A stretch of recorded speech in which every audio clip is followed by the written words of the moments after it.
Today's story was written by Sandy Paluzzi, who has overcome major depression and psychosis. She's currently embracing retirement by trying the things she always dreamed of.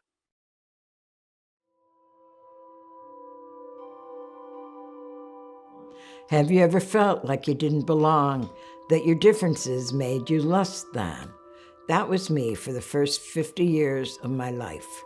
I had friends, even married once, but only felt safe with two people, my dad and my childhood friend, Louie. With everyone else, I had hid a secret. I was deeply flawed. To cope, I worked myself to exhaustion, trying to please others. Eventually, I'd burn out and move on. New friends, new jobs, new cities, always searching for belonging. I finally landed in software engineering, an up-and-coming field filled with people others considered weird.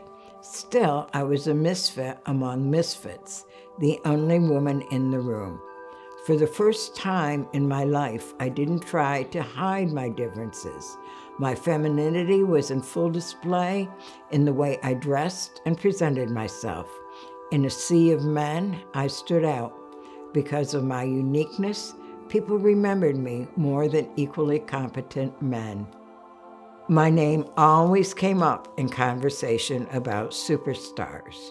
I rose through the ranks, even started my own company, made plenty of money, spent way more than I made, and had no life outside of work. It never dawned on me that I didn't have to be unhappy. I wasn't even aware happiness existed. My parents were unhappy in their marriage and their lives. My friends were unhappy, and we spent hours commiserating. It staved off the loneliness and numbed me to the point where things didn't seem bad enough to change.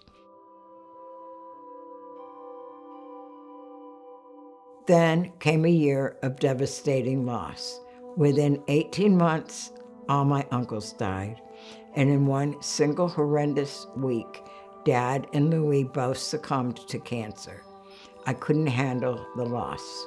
My mind spiraled out of control. Like Dorothy in The Wizard of Oz, I was caught in a tornado. Everything and everyone flying away until the only things left were my dog and my paranoid psychotic delusions. I stopped functioning. I barely bathed, ate, or spoke. I became convinced I was being watched, and my paranoia isolated me even further. On the few occasions when I went to work, I passed psychotic notes and blared loud music so my words couldn't be taped. Somehow, I kept my job. A coworker convinced me to see a psychiatrist. Medication helped me stabilize, but I soon stopped taking it and crashed again. This time, I lost everything: job, car, electricity, the ability to get out of bed, and the desire to live. Taking care of my dog became my sole purpose in life. He was the only reason I got out of bed, the only reason I functioned at all, and the only reason I stayed alive. The nightmare ended when they turned off my phone. My brother discovered that, picked me up, and brought me to my mom in Baltimore, where my real recovery began. Recovery wasn't easy. I had to accept the fact that I had an illness. Then, medication and therapy brought me to a place where I could work on myself. My therapist helped me change my mindset, to see the positives instead of the negatives, the things I had instead of what I didn't have. My self-esteem flourished. My recovery was also helped when I started attending the National Alliance on Mental Illness, NAMI, peer-led support groups. There, I found a judgment-free zone where I was accepted. For the first time, I was with people just like me and wasn't alone. I knew I would not be judged. I rediscover the things that brought me joy. Playing cards, trying new recipes, walking, laughing, listening to music, and reading. I started doing one good thing for myself and one good thing for someone else daily. My psychiatrist warned against high stress work, so I leaned into what I had, selling pieces from a vintage jewelry collection. That small spark grew into a bead business I ran for 17 years before retiring. As I gained confidence, I became comfortable initiating contact with others. I'm friendly with everyone, even strangers I pass on the street. Because I've learned to see the good in others, I've found good friends who see the good in me. I am at peace. Even in times of sorrow and loss, I am confident I will weather the storm.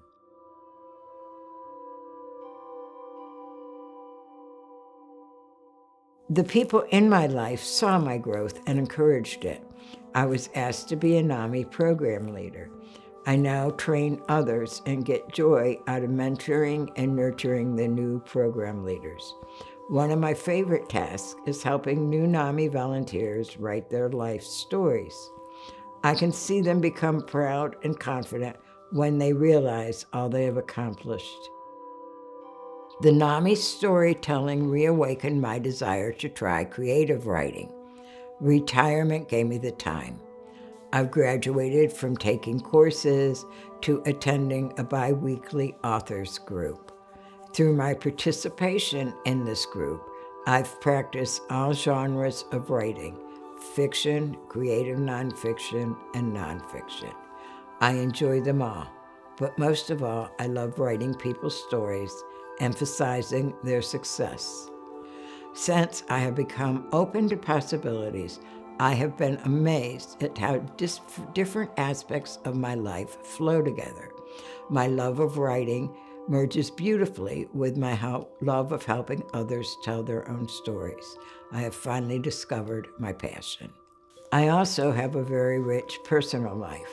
I am surrounded by love for the many people and pets in my life and have all the physical comforts I could want.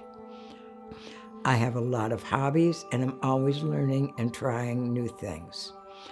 I am grateful for all that I am and all that I have in my life, especially my mental health illness. Recovery has made me stronger, more compassionate, more resilient, and more accepting. My life is richer because of it.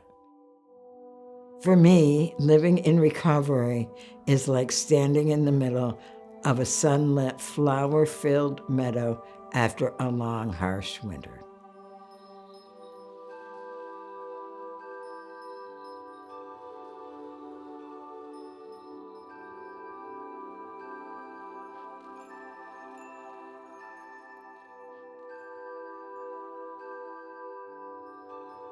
If you would like to know more about Life of Triumph, visit us online at lifeoftriumph.org.